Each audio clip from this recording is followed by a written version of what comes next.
कोरोनाच्या पार्श्वभूमीवर सुरू असलेल्या लॉकडाऊन काळात मलकापूर शहर पोलीस स्टेशनच्या हद्दीत रात्री पोलीस स्टेशनचे डीबी पथकाच्या अधिकाऱ्या व कर्मचाऱ्यांच्या मार्फत शहरात गस्त करीत असताना एएसआय रतनसिंग बोराडे व पोलीस कॉन्स्टेबल ईश्वर वाघ, योगेश जगताप यांना आठवडी बाजारात काही इसम किराणा दुकानाच्या समोर संशयास्पद उभे दिसले।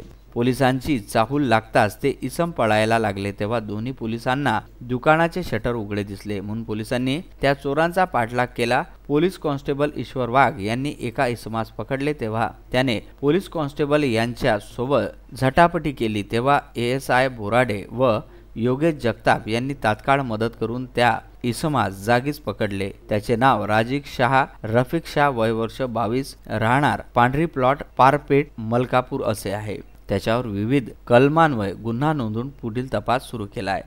मलकापूर शहर पोलीस स्टेशनच्या हद्दीमध्ये लॉकडाऊनच्या कालावधीमध्ये जे मार्केटमधील जे बंद दुकानं आहेत, किराणा दुकानं, इतर होलसेलची दुकानं, अशी दुकानं बरेच फुटल्याच्या कंप्लेंट यायच्या, त्याबद्दल गुन्हे दाखल होते। त्या भागामध्ये पेट्रोलिंग वाढवण्यात आलेली होती। पेट्रोलिंग दरम्यान एएसआय बोराडे आणि पोलीस कॉन्स्टेबल वाघ हे पेट्रोलिंग करत असताना काही संशयास्पद लोक त्यांना दिसून आले। त्यांच्याजवळ गेले तर ते पळायला लागले। त्यांनी त्यांचा पाठलाग करून पकडलं। त्याच्यामध्ये प्राथमिक याच्यामध्ये राजिक शाह नावाचा मलकापूरमध्ये राहणारा मुलगा त्यांनी पकडला। त्याच्याकडे तपास करता आणखी त्यामध्ये साबीर शेख वगैरे जे सराईत गुन्हेगार आहेत ते आणि त्यांच्यासोबत इतर असे एकूण 9 लोकांना त्यांनी पकडलं।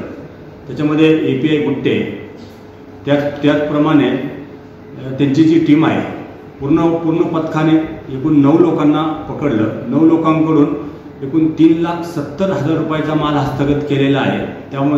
त्यामध्ये जवळपास 69 ग्रॅम सोनं आहे आणि बाकी किराणा माल आहे आणि आरोपितांनी 9 घरफोडींची कबुली दिलेली आहे। सर्व घरफोडी दाखल आहेत आणि पुढील तपास एपीआय गुट्टे आणि इतर पथक करत आहे। विदर्भ न्यूज करिता पुरुषोत्तम भातुरकर, नांदुरा।